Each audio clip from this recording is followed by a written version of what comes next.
में बच्चों मैंने आपको अल्ट्रा वायर्स का डॉक्ट्राइन बता दिया था।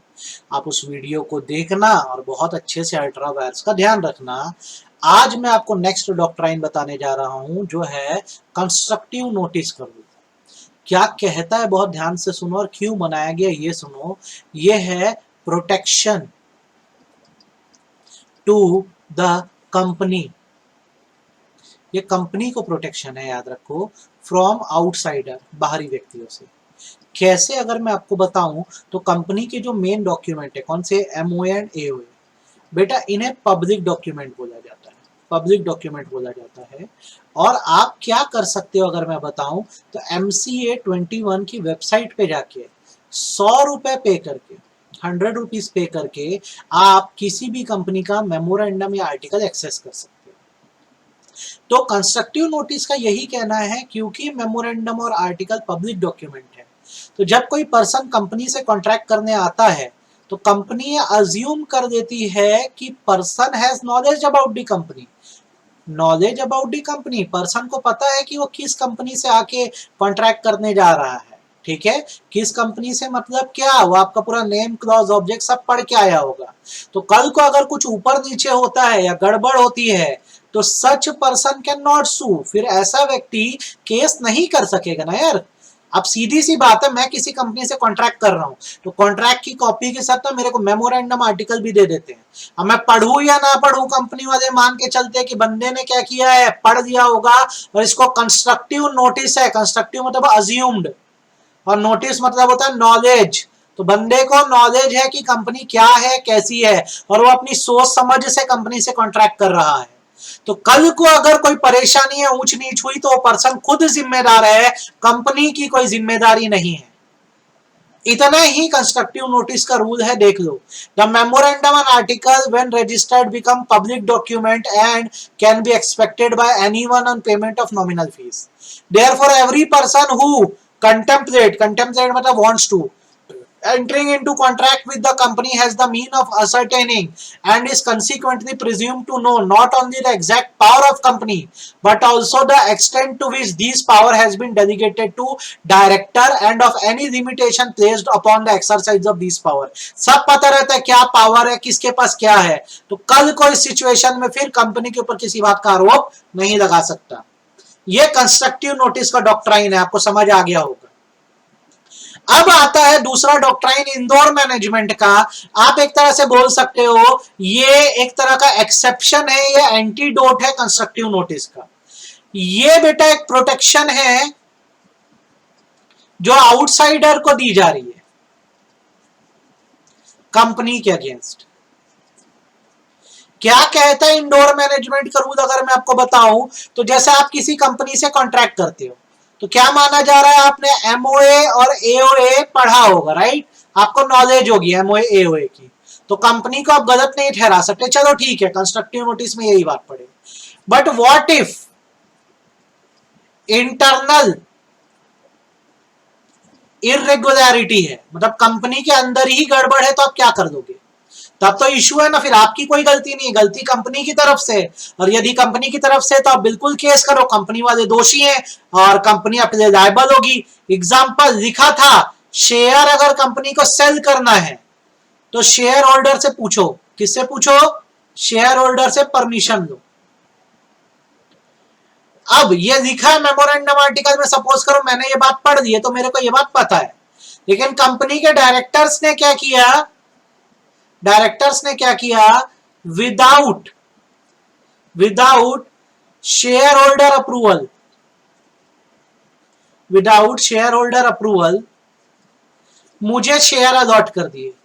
तो यार मैं तो सोच रहा था ना कि शेयर होल्डर से पूछा गया होगा, गड़बड़ तो कंपनी के अंदर है ना, डायरेक्टर लोग ने नहीं पूछा शेयर होल्डर से, तो मैं क्या करूं। तो कंपनी के इंटरनल इरेगुलरिटी या गड़बड़ है, तो इस सिचुएशन में मैं कंपनी पर केस कर सकूंगा, इसे इंडोर मैनेजमेंट कहा जाता है।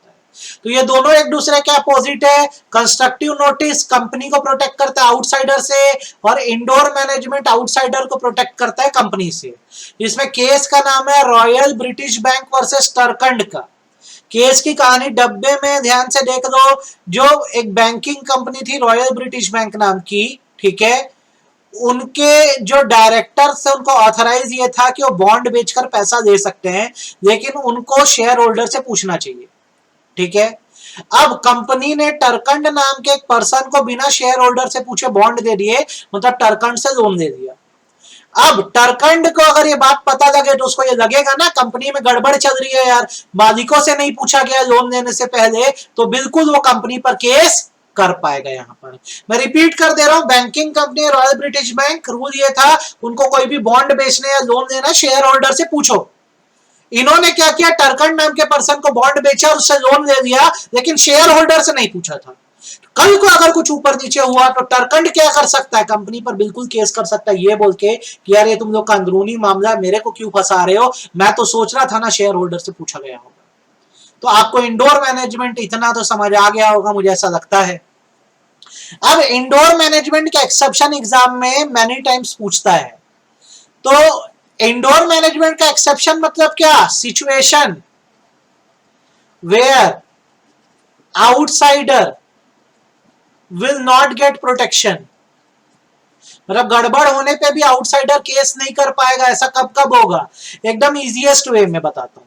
आउटसाइडर को पता है कंपनी के अंदर घपला हो रहा है, गड़बड़ हो रही है, फिर भी आउटसाइडर ने कंपनी से कॉन्ट्रैक्ट किया, तो गलत कौन है, कंपनी की आउटसाइडर। हमको पता है जब किसी दुकान में फ्रॉड हो रहा है तो सामान देना चाहिए क्या, ले लिए, तो कैसे कल को दुकान वाले को जिम्मेदार ठहराए जब हमको गलती के बारे में पता था। जैसे देखो यहाँ पे case Harvard versus patent ivory का, the article of the company empowered the director to borrow up to 1000 pound. Article में लिखा था डायरेक्टर कितना बोरो कर सकते हैं, 1000 pound. They could however exceed the limit of 1000 pound with the consent of company in general meeting। 1000 pound से ज्यादा देना है तो किससे पूछना पड़ेगा, शेयर होल्डर से। अब उन्होंने बिना शेयर होल्डर से पूछे क्या किया, 3500 पाउंड उधार दे दिए एक डायरेक्टर से।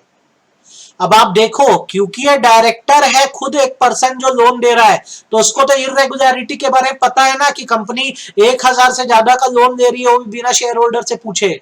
तो अब इस सिचुएशन में भाई ये जो बंदा है डायरेक्टर, क्या ये अपना पैसा रिसीव कर पाएगा, नहीं कर पाएगा रिकवर। क्यों, क्योंकि खुद डायरेक्टर था, गलती के बारे में पता था, फिर भी क्यों दे दिया 3500 पाउंड, इसकी खुद की गलती है। दूसरा, एक पर्सन ने अगर एमओए पढ़ा ही नहीं है, उसको मेमोरेंडम आर्टिकल की जानकारी ही नहीं है, ना ही उसने जानकारी देना चाहा है, तो कल को वो कंपनी को क्या है, जिम्मेदार नहीं ठहरा सकता। ये बात याद रखो। तीसरा, आउटसाइडर खुद फोर्जरी कर रहा है, फोर्जरी मतलब फर्जीवाड़ा कर रहा है, तो जब आउटसाइडर खुद फर्जीवाड़ा कर रहा है तो फिर वो कंपनी को जिम्मेदार नहीं ठहरा सकता। वैसे ही आउटसाइडर की तरफ से अगर नेग्लिजेंस या लापरवाही हुई है, उसने कॉन्ट्रैक्ट में ढंग से ध्यान नहीं दिया, तो फिर वो कंपनी पर केस नहीं कर सकता। देखो 4 जगह, जब कंपनी की गलती पता थी, दूसरा जब उसने मेमोरेंडम आर्टिकल पढ़ा ही नहीं तो किस बात के लिए केस डालेगा, तीसरा फर्जी आदमी है, चौथा लापरवाही किया। 4 सिचुएशन मेनली तुम याद रखोगे ना, हो जाएगा। 5वीं छठवीं नहीं भी पढ़ोगे तो चलेगा, ये 1 2 3 4 पढ़ो, बहुत इंपॉर्टेंट है। नेक्स्ट जो रूल आता है वो है ऑल्टर ईगो का रूल। ऑल्टर ईगो का रूल ये बोलता है कि कंपनी जब रजिस्टर्ड होती है तो कंपनी एक सेपरेट लीगल एंटिटी होती है और नेचुरल पर्सन जो होते हैं कंपनी से अलग होते हैं।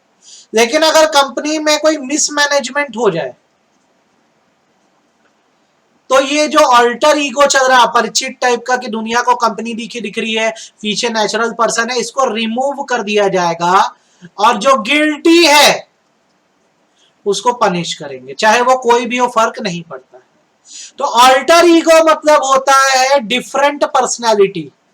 कंपनी जब हम बनाते हैं तो कंपनी की पर्सनैलिटी अलग होती है और हम अलग इंसान हैं। लेकिन यदि कभी ऐसा हो जाए कि कंपनी की तरफ से गड़बड़ हो रही है तो इस डिफरेंट पर्सनैलिटी के कंसेप्ट को हटाकर वो नेचुरल पर्सन जिसने गड़बड़ करी थी उसको क्या किया जाएगा, पनिश किया जाएगा।